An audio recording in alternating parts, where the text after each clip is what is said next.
அந்தரிதாஸ், துணை முதலமைச்சராக உதயநிதியுடைய செயல்பாடுகள் வந்து பெரிய அளவில் திருப்தி அளிக்கலை அப்படிங்கிறது அதிமுகவுடைய வாதமாக இருக்கிறது. அவங்க திரும்ப ஒருத்தருக்கே வெளிச்சத்தை கொடுக்கிறார்கள், அதன் மூலமாக ஒரு போலி பிம்பத்தை கட்டமைக்கிறாங்க அப்படின்றார். அப்படிதான் இதை பார்க்கணுமா?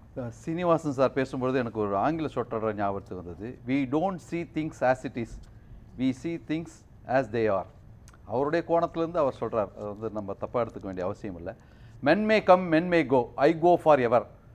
மனிதர்கள் வருவார்கள் போவார்கள், நான் ஓடிக்கொண்டே இருப்பேன் என்று ஒரு ஓடை சொன்னதை போல ஒரு இயக்கம் என்பது இயங்கிக் கொண்டே இருக்க வேண்டும். அதனால தான் அண்ணா சொன்னார், நாம் கட்சியை கட்டமைக்கும் பொழுது ஒட்டுமாஞ்செடியை போல இருக்க வேண்டும்.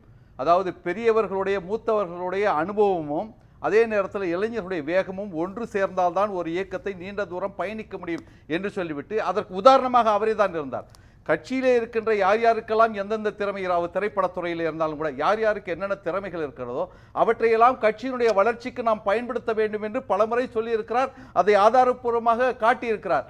67 பரங்கிமலையிலே மக்கள் திலகம் எம்ஜிஆர் அவர்கள் வேட்பாளராக, சட்டமன்ற வேட்பாளராக நிற்கும் பொழுது விருகம்பாக்கத்தில் ஒரு கூட்டம். அந்த கூட்டத்தில் அண்ணாவை உட்கார வைத்துக் கொண்டு மரியாதைக்குரிய எம்ஜிஆர் அவர்கள் பேசுகிறார்கள். மகாபாரத யுத்தத்தின் பொழுது பீமனை விட அர்ஜுனை விட வலிமைசாலி அரவான் அவர்களை பலி கொடுத்தார்கள். அப்படி அரவானை போல இந்த கட்சியினுடைய வெற்றிக்காக நான் பலியாகட்டுமா என்று எம்ஜிஆர் அவர்கள் சொல்லும் பொழுது அண்ணா அவர்கள் பேசினார்கள், தம்பி நீ உயிரையெல்லாம் கொடுக்க வேண்டாம், உன் முகத்தை காட்டு, 30 லட்சம் ஓட்டுகள் எங்களுக்கு கிடைக்கும் என்று சொன்னார். அந்த முறையிலே தான் மரியாதைக்குரிய இன்றைக்கு இளைஞரணி அமைப்பாளர் துணை முதல்வராக இருக்கின்ற மரியாதைக்குரிய உதயநிதி ஸ்டாலினை பயன்படுத்தி கொண்டிருக்காங்க நான் நினைக்கிறேன். அவர் ஒன்று சொன்னார், 2019 தேர்தலையும் அவர் பிரச்சாரம் பண்ணார். 2021 சக்தி மிக்கதாக இருந்தது எது அப்படின்னு சொன்னால், எங்களுடைய வேட்பாளர் சாத்தூரில் நிற்கின்ற டாக்டர் AR ரகுமானுடைய தொகுதியில் தான் முதலாக சொன்னார், எய்ம்ஸ் கட்டுறதா சொன்னாங்க, செங்கலை தூக்கிட்டு வந்துட்டேன்றது. இந்த ஒரு வார்த்தை வந்து சாதாரண வெகுஜன மக்களை போய் சேர்ந்தது. அதுக்கு பிறகுதான் என்னன்னு எல்லாரும் கேட்க ஆரம்பிச்சாங்க. இமாச்சலத்தில் பிலாஸ்பூர்ல 2017 அடிக்கல் நாட்டிட்டு 2022 5 வருஷத்துல முடிச்சிட்டாங்க. ஆனா இங்க 2015 அடிக்கல் நாட்டிட்டு 9 வருஷத்துக்கு பிறகு இந்த நிலைமையில தான் இருக்குன்றது சாதாரண வெகுஜன மக்களுக்கிட்ட போய் அவர் செங்கலை தூக்கும் போதுதான் தெரிய வந்தது. அவர்கள் கொடுத்த வாக்குறுதிகளை நிறைவேற்றல, நிறைய வாக்குறுதி கொடுத்தாங்க அப்படிங்கறத இப்ப ஸ்ரீனிவாசன் சுட்டி காண்பித்தார். அதிமுக பாஜக வைக்கிற வாதங்கள் வாக்குறுதி கொடுத்து அது வந்து சக்சஸ்ஃபுல்லா ஆன பிறகுதான் 6 மாசத்துக்கு முன்னாடி இப்ப ஷிண்டே இருக்கிறார்கள், அந்த ஷிண்டே அவங்க நடைமுறைப்படுத்தி உரிமை தொகை பேட்டி ஜவ் அப்படின்னு சொல்லிட்டு ஏதோ ஒரு சகோதரி திட்டம், அன்பு சகோதரி திட்டம்னு ஒன்று தொடங்கி இதை தான் இன்றைக்கு காப்பி அடிச்சுட்டு இருக்காங்க. நல்ல காலம் இவங்க வந்து ஒரு கடைசி நேரத்தில் சொன்னதுனால அவங்களுக்கு 3500 ரூபாய் எடுபடாமல் போயிடுச்சு, 1500 ரூபாய் எடுபட்டது. ஆக இங்கேருந்து இந்த நலத்திட்டங்கள்லாம் இருக்காங்க. இன்னும் 1.5 இயர்ஸ், 1.5 மணி நேரம் இருக்குது. அதுக்குண்டான முக்திகள்லாம் இன்றைக்கு செய்து கொண்டு இருக்கிறார்கள்.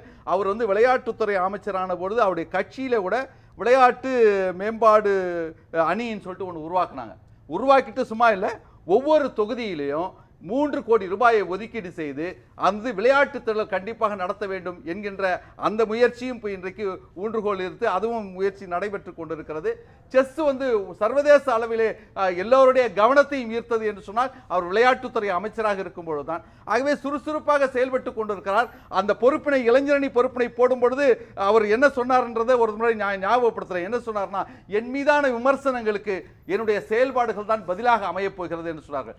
அவள் செயல்பட்டு கொண்டே இருக்கிறார். ஒரு நதி போல ஓடிக்கொண்டே. செயல்பாடுகள்ல அந்த அவர் மீது வைக்கப்பட்ட விமர்சனங்களும் களையப்பட்டு விட்டதா இல்ல அது இருக்குதா? இல்ல, ஊருக்கு தானடி உபதேசம் உனக்கு இல்லேடி கண்ணேன்ற மாதிரி கர்நாடகத்துல SR பொம்மையினுடைய மகன் தானே முதலமைச்சரானார், வேற யாரும் கிடையாது அப்படின்னு கேட்க முடியாது. அவருக்கு திறமை இருந்தால் அவர் வரட்டும், பசவராஜ் பொம்மை ஆகட்டும். இமாச்சல பிரதேசத்தில் பிரேம்குமாருடைய மகன் அனுராக் தாக்கூர் வந்து கேபினெட் மினிஸ்டர் ஆச்சுன்னா அவர் திறமை இருந்தால் இருக்கட்டும். நான் வாரிசு அரசியல்லாம் சொல்ல வரல. அதே மாதிரி தான் இங்கே இதில் வந்து பிரகாஷ் கோயலுடைய பையன் வந்து பியூஷ் கோயல் கேபினெட் அமைச்சர் ஆக்கியிருக்காங்க. மூத்தவர் பிரகாஷ் கோயலுடைய மூத்த தலைவர். அதை வந்து நாங்கள் தவறுன்னு சொல்லலை, அவருக்கு திறமை இருந்தால் இருக்கட்டும்னு. இதை மாத்திரம் ஏன் வந்து வாரிசு அரசியலை கொண்டு வந்து சேர்க்கிறீர்கள்? எல்லா இடத்துலையும் இருக்குது. ராஜ்நாத் சிங்குடைய மகன் பங்கஜ் சிங் வந்து உத்தரப்பிரதேச எம்எல்ஏ இருக்கிற கட்சியில நேரடியாக அதிகாரத்தில் இல்லை அப்படின்னு அவங்க அதற்கு ஒரு ஃபார்முலா வச்சிருக்காங்களே. இல்ல, இந்த மாதிரி இல்ல, அங்கங்க பொறுப்புகளை கொடுக்குறோம். அண்ணாவுடைய பாதையில நடக்கிறது. அவங்க அண்ணாவுடைய பேரை அடையாள சின்னமாகவும் அரசியல் ஜீவனத்திற்கும் அவர்கள் பயன்படுத்திக் கொள்ளட்டும். அண்ணா வந்து இளைஞரணி ஏற்படுத்தும்படி இதுதான் சொன்னார். வாலிபர்கள் இளைஞர்கள் உரிமை போர் படையினுடைய ஈட்டி முனைகள், அவருடைய உள்ளத்திலே புரட்சி புயல் இருக்கும், விசாரம் என்கின்ற நஞ்சு கலக்கப்படாத பருவம், அந்த பருவத்தை பக்குவமாக பயிர் செய்ய வேண்டும் என்று இப்பொழுது பயிர் செய்து கொண்டிருக்கிறார்கள்.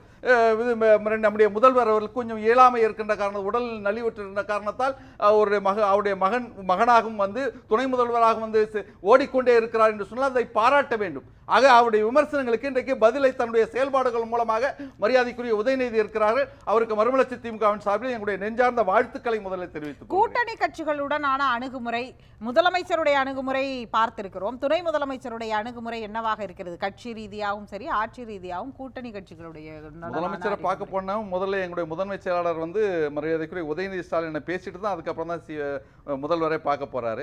அவருடைய தொகுதியில் 2 நாட்கள் பிரச்சாரம் பண்ணாரு. அதனால எல்லாருமே ஒன்றிணைந்து எல்லோருக்குமே இணக்கமாக அவர் இருந்து கொண்டிருக்கிறார். வேகமான செயல்பாட்டின் காரணமாக சில நேரத்தில் வந்து பன்னீர் தெளிக்கும் பொழுது இதில் திருமணத்தின் பொழுது கண்ணில் பட்டுட்டுனா எரியும். அப்போ வந்து அந்த எரிச்சலோடு அவர்கள் பேசுகிறார்கள் சொன்னா நாங்கள் அதுக்கு ஒன்றும் பண்ண முடியாது. அவர்களுக்கு இதுல என்ன எரிச்சல் இருக்கும்? அவங்க ஆட்சி காலத்துல அவங்களுக்கு வேண்டப்பட்டவங்க இந்த மாதிரியான பதவிகள்ல அமைச்சரவையில இருப்பாங்க. அப்படிதானே அதை பார்க்க வேண்டும். அவங்களுக்கு இதுல என்ன எரிச்சல் இருக்க போகுது? எதிர்க்கட்சிகள் விமர்சனம் வச்சாலே நம்ம எரிச்சல்னு பார்க்க முடியும். செயல்வீரர்கள் கூட்டத்தில் உள்கட்சி பிரச்சனை ஒரே சண்டை சச்சரவா இருக்கு நாங்க சொல்லல, அவரே தான் சொல்லிட்டு இருக்காரு. நாங்க ஜனநாயக இயக்கம், நாங்க பேசிட்டு இருக்கோம், இதை சண்டை சச்சரவுன்னு சொல்லிட்டு பல பேர் விமர்சனம் பண்றாங்கன்னு சொல்லிட்டு. அப்படி எந்த சண்டை சச்சரவும் கூட்டணி கட்சிகளுக்கும் இல்லை, திமுகவிலும் இல்லை. திமுகவும் ஜனநாயக ரீதியாக தான் இயங்கிக்கிட்டு இருக்குது. நாங்க அதெல்லாம் பார்த்துட்டு இருக்கோம். அதனால இட் கோஸ் ஃபார் எவர். பேசலாம்.